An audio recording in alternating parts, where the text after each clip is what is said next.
Assalamualaikum warahmatullahi wabarakatuh. Hai teman-teman, saya Nofla Aulia Ashaningtyas, mahasiswi semester 2 Prodi Pendidikan Matematika FKIP Universitas Singapura Bangsa Karawang. Video ini dibuat sebagai ujian tengah semester Filsafat Pendidikan dengan dosen pengampu Dr. Haji Dadang Rahman Munandar, MPD. Video ini akan membahas tentang pendidikan dalam bingkai dasar-dasar filsafat serta latar belakang munculnya filsafat-filsafat pendidikan dan perkembangannya. Menurut Kneller, filsafat memberikan asumsi-asumsi dasar bagi setiap cabang ilmu pengetahuan. Demikian pula halnya dengan pendidikan. Ketika filsafat membahas tentang ilmu alam, maka diperoleh filsafat ilmu alam. Ketika filsafat mempertanyakan konsep dasar dari hukum, maka terciptalah filsafat hukum, dan ketika filsafat mengkaji masalah-masalah dasar pendidikan,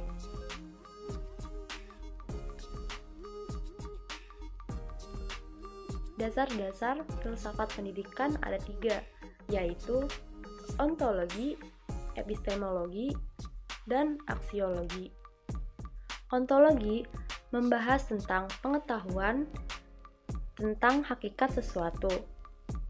Epistemologi merupakan filsafat yang membahas tentang yang mempelajari asal-usul metode dan kebenarannya pengetahuan. Aksiologi membahas tentang nilai estetika dan etika. Latar belakang munculnya filsafat pendidikan.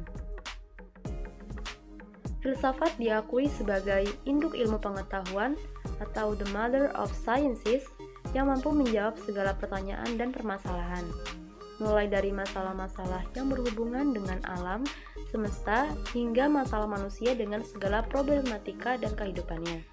Di antara permasalahan yang tidak dapat dijawab oleh filsafat adalah permasalahan yang ada di lingkungan pendidikan.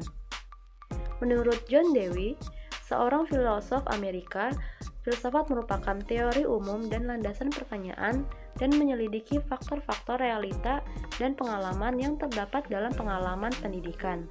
Karena itu, filsafat dan pendidikan memiliki hubungan hakiki dan timbal balik. Berdirilah filsafat pendidikan yang berusaha menjawab dan memecahkan persoalan-persoalan pendidikan yang bersifat filosof dan memerlukan jawaban secara filosofis. Filsafat muncul ketika manusia perlu memiliki pengetahuan untuk membuat keputusan bijaksana bagi pemecahan masalah kehidupan, termasuk pemecahan masalah pendidikan. Sebab kumpulan pengetahuan yang bermanfaat bagi kesejahteraan hidup manusia adalah filsafat itu sendiri. Filsafat mengklarifikasi konsep dan proporsi yang membuat pengalaman dan kegiatan manusia menjadi lebih bermakna. Bagi praktisi pendidikan, pemahaman dan pengetahuan tentang filsafat pendidikan sangat penting agar dapat menjadi statement yang bermanfaat dan bermakna tentang pengalaman yang akan diwariskan kepada peserta didik. Karena itu, filsafat membantu pelaksanaan pendidikan menetapkan kriteria tujuan, proses, dan sasaran dari pelaksanaan dari pendidikan itu sendiri. Perkembangan filsafat pendidikan. Pada zaman Yunani kuno, zaman Islam, zaman Renaissance, dan zaman kontemporer. Zaman Yunani kuno. Yunani kuno sangat identik dengan filsafat.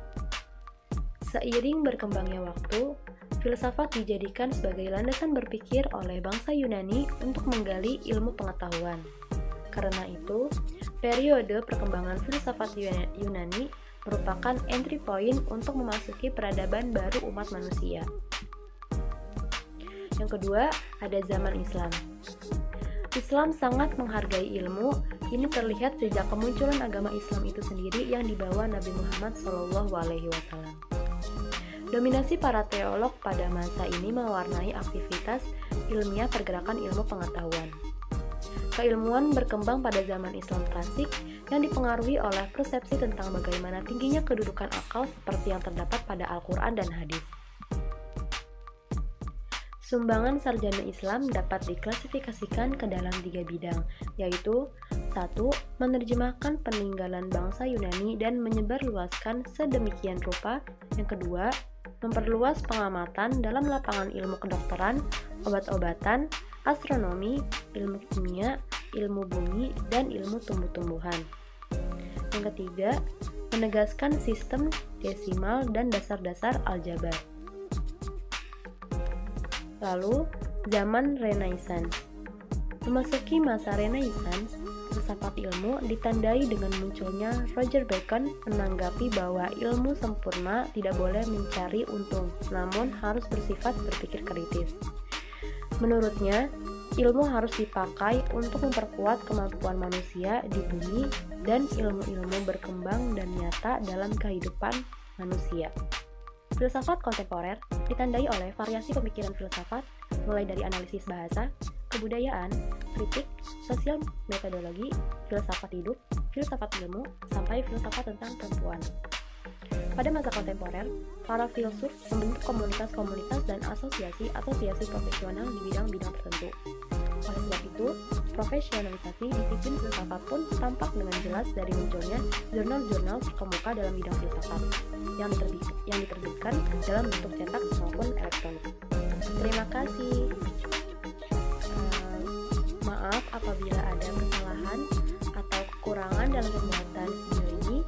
Wassalamualaikum warahmatullahi wabarakatuh.